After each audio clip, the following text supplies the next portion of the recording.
Hey guys, this is test 35, game 1.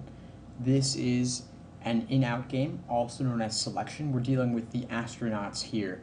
Experienced, inexperienced, geologist, radiobiologist. Now I know that I drew a lot of stuff up here already. Don't worry, I'm going to explain all of it. Basically, this little box I drew on the left is kind of a unique way to organize things. I know we don't typically do it that way. But due to the initial paragraph, the information that they're giving us, this box here is a very clean way to organize all of it. They told us a bunch of guys are experienced, a bunch are inexperienced, a bunch are geologists, and a bunch are radiobiologists. So this little box, I have organized it as such so that we can at a glance see the unique characteristics of each person. So for example, we've got F as an experienced geologist, MPT as inexperienced geologists, JKL are experienced radiobiologists, and N is an inexperienced radiobiologist. So that allows us to organize all of the 8 variables listed at the very beginning of the game. Now, they tell us that we're going to have 2 experienced and 2 inexperienced people chosen. So for that reason, I have listed a little number 2 below the inexperienced and inexperienced columns. We know that we're going to have 2 geologists and 2 radiobiologists, so I've listed 2 to the right of those rows. So 2 from each column and 2 from each row. You'll see this becomes very important later.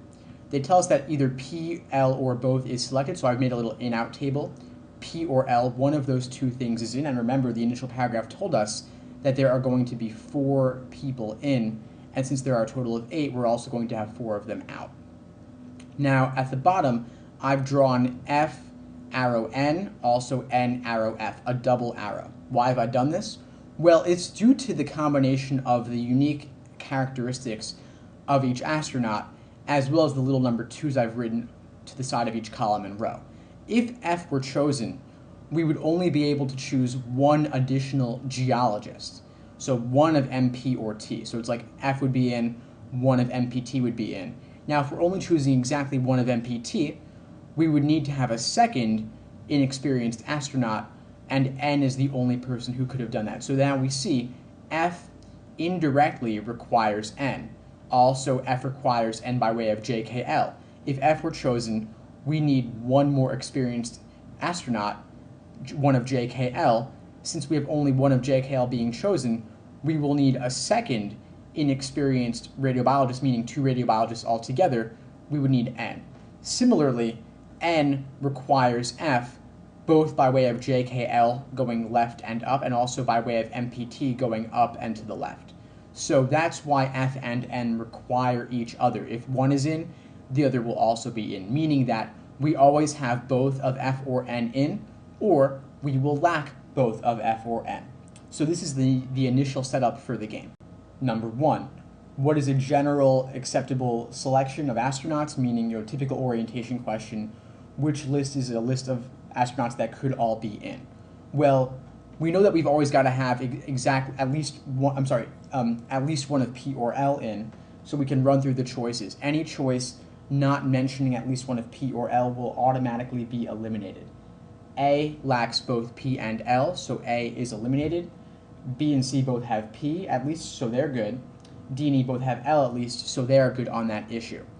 Next, we can use the very useful inference of F, N require each other. Either we have both or we have neither. B has F, yet does not have N, so B is eliminated. C contains both of them, so we're good there. D lacks both, so we're good there. E has N, yet does not have F, so E is bad on that issue. Now, the rule we have not considered is, the 2 from each row and 2 from each column. So looking at C and D now, C has F, M, and P. That has F, F, M, and P. That's 3 things from the top row right here. We should only have 2. So this choice C is bad on this issue, leaving D by process of elimination. Next, number 2, if F and P are selected.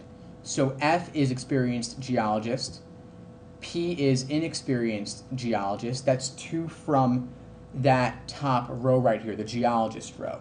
Therefore, we will have to have 2 from the radiobiologist row, One of them will be from the experienced column, one of them will be from the inexperienced column, meaning we're going to have 2 radiobiologists, one who's experienced, one who is inexperienced. A describes precisely that, so A is our answer for number 2.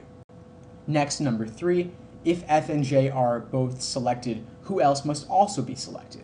Well, we know that F requires N and vice versa, so if F is in, N has to be in. D says N, so we are good on that, and D is our answer for number 3.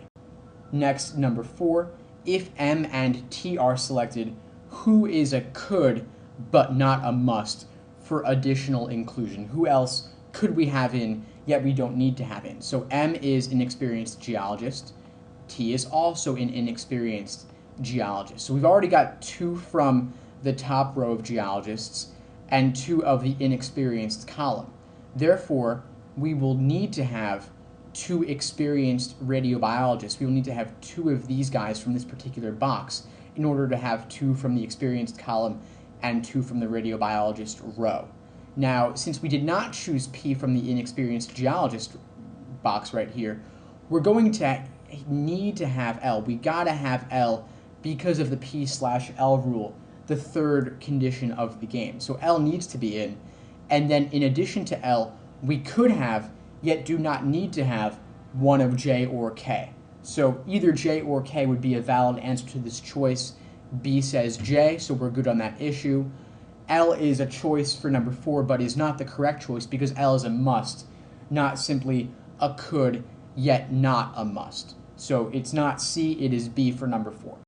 Next, number 5, if N is selected, who must also be selected? Well, as we said from the initial inference, if N is in, F is in as well. N requires F. So if N was chosen, F would also have to be chosen, making A our answer to number 5.